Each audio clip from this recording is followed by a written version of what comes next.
We've all heard the story, right? Artificial intelligence comes in, workload goes down, we finally get some time back. Fewer tedious tasks, maybe a smoother workday, a chance to actually breathe. Uh-huh. The classic automation dream. But hang on.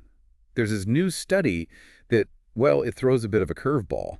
It suggests AI might not lighten the load at all. It might even make it heavier Hmm. or maybe just different. Let's really dig into this surprising idea. Exactly. And that contradiction is what's so interesting here. We just assume, don't we, that smarter tech means less work for us humans. But this study, it's called Impacto de la Inteligencia Artificial en la Carga Laboral, something like between automation and work intensification. It really forces us to question that simple idea. A key point right away is that just automating tasks, well, it doesn't automatically mean less work overall. Often it just shifts where the effort goes. Right? Shifts the burden. So for this deep dive, we're going straight into this study. We want to understand why that picture of AI making everything easy might be a bit off. Our mission, really, is to get a grip on the real mechanics of how AI gets put into place and, pinpoint those organizational factors that shape how much we actually work. Think of this as your quick guide to the day-to-day reality of AI in our jobs. And it's so important for you, the listener, to grasp these nuances because it's not just about what the AI can do. It's really, really crucially about how it gets woven into the way we already work and how our own roles and responsibilities have to change because of it. Okay, let's start with the obvious bit, automation. The first thought is AI handles the routine stuff and bam, free time appears. Yes, exactly. And the study, it acknowledges that potential benefit, handing off the repetitive operational tasks. But the counter-argument is pretty strong. The research suggests organizations, well, they often don't actually use that new efficiency to give people less work. Instead, what happens? They raise productivity goals, Right. or they start demanding totally new skills focused on managing the AI, interpreting what it spits out. Ah, okay. So instead of kicking back while the AI does the work, we're now expected to what? Manage the AI, Hmm. figure out its output, sort of become AI whisperers. What specific examples does this study give for these new demands?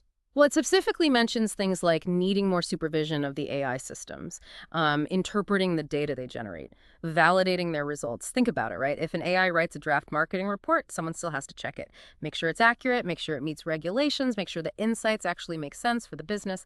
That's a different kind of work. It's often more analytical, more strategic. That makes total sense. You can't just drop an AI in and walk away. You need that human layer for oversight, for reality checks, this gap, between expecting effortless automation and the reality of these new tasks. Yeah. Does that ring a bell for you, maybe from your own experiences with new tech at work? I know I've definitely seen it happen when new software gets rolled out. Hmm. That initial promise versus the actual effort involved. That's a really key observation because often, yeah, new tech promises efficiency, but it also brings a learning curve. It forces changes that can, at least initially, add to our workload. And this study basically says AI is doing the same thing, maybe even more so, because it's not just learning a tool, it's learning to understand and manage something that's, well, kind of intelligent. Okay, Yeah. right. So AI isn't making work vanish. It's just fundamentally reshaping it. Hmm. The study talks about the focus shifting, moving towards tasks that are more cognitively demanding. What sort of work are we talking about? The study gives some good, concrete examples, like analyzing the huge amounts of data that AI can generate, or making really critical judgments based on what algorithms suggest. Even things like personalizing customer service in real time, using AI recommendations as a guide. These aren't simple button-pushing tasks. They require higher-level thinking, problem solving, and often, a really deep understanding of the context the AI is working in. Huh.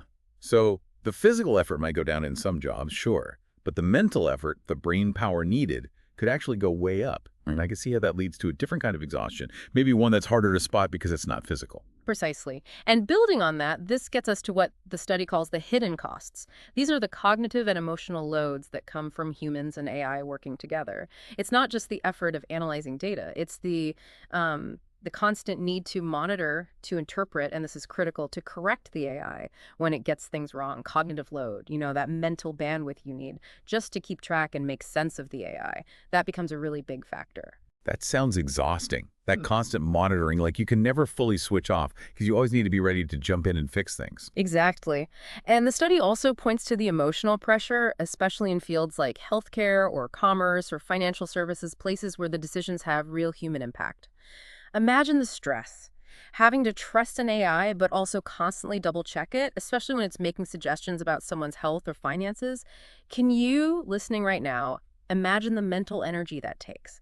Constantly second guessing an AI, especially when the stakes are high. It's definitely a different kind of workplace pressure. Now, the study also mentions the implementation phase itself. Just getting the AI up and running can add to the workload, which seems obvious, right? It's a big shift. Oh, absolutely. Bringing in AI isn't like flipping a switch. It means ongoing training for people. It means the whole organization has to adapt its workflows, sometimes completely redesigning how things get done. And during that whole transition period, employees are often trying to do their normal jobs, plus learn all this new stuff and adjust to the new tech. So you're basically doing two jobs for a while, your old one, and learning the new one that involves this AI partner. Yeah, that sounds like a recipe for feeling overloaded. And the study points out that a lot of current AI isn't fully autonomous, is that right? It still needs a lot of human help. That's such a vital point. The idea of AI just taking over everything independently, that's still mostly theory and practice. Most AI systems out there need significant human oversight. Feeding them data, tweaking their settings, handling all the weird edge cases they can't figure out. This constant need for human input, that's a huge reason we're maybe not seeing the workload drop we expected. If you've ever been part of rolling out a new software system, you probably remember that initial surge of effort, right? That feeling of it being harder before it gets easier. AI can be like that, just bigger. Okay, wow. So we've got the automation paradox, the work-changing shape, the hidden cognitive and emotional stuff, and the implementation headaches. It really sounds like this study went deep. What were the main goals of the analysis, according to the researchers themselves? Yeah, they laid them out pretty clearly. First, to really critically understand why AI hasn't cut workload overall, even with its power. Second, to identify the organizational factors, the human factors that Yeah. make it feel like more work sometimes. Third, they wanted to offer a more balanced view of AI implementation, looking at the benefits and the workload challenges together. And finally, to help shape more realistic company policies, policies that integrate AI without just piling more pressure onto workers. Those were the key things they aimed to deliver insights on. Right. So for us, for you listening, the real takeaway is getting a clearer picture of what's actually happening with AI at work, getting past the hype. It's about understanding the real trade-offs. What really decides if AI helps us or just adds another burden. Precisely. It gives you a kind of framework, a way to look critically at how AI is being rolled out in your own field, whether you're on the front lines, managing a team, or leading a company. Okay, so bringing it all together then, the main message isn't really that AI is bad or doesn't Oh. work. It's just that it's a much, much more complex change than just installing software and watching tasks disappear. Exactly. And the study's core conclusion is pretty stark. Without really careful thought about organizational changes, about redistributing tasks fairly, AI could actually intensify work demands, not ease them.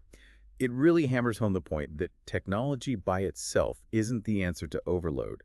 It has to be part of a bigger strategy, one that really thinks about the people involved, the training, the changes to how the organization runs, the ethical side of things too. Absolutely, because if you don't do that, you risk not just failing to reduce the workload, but actually making things worse. You could end up with more stress, more burnout, maybe even making workplace inequalities worse. The tech is only as good as the thoughtful, human-focused strategy behind it. It definitely gives you something to think about. Maybe consider, the structures and the training where you work or in your industry. Are they really planning for how AI might increase certain kinds of work alongside the automation? Or are they just focused on that automation promise? It's a really crucial question for all of us going forward.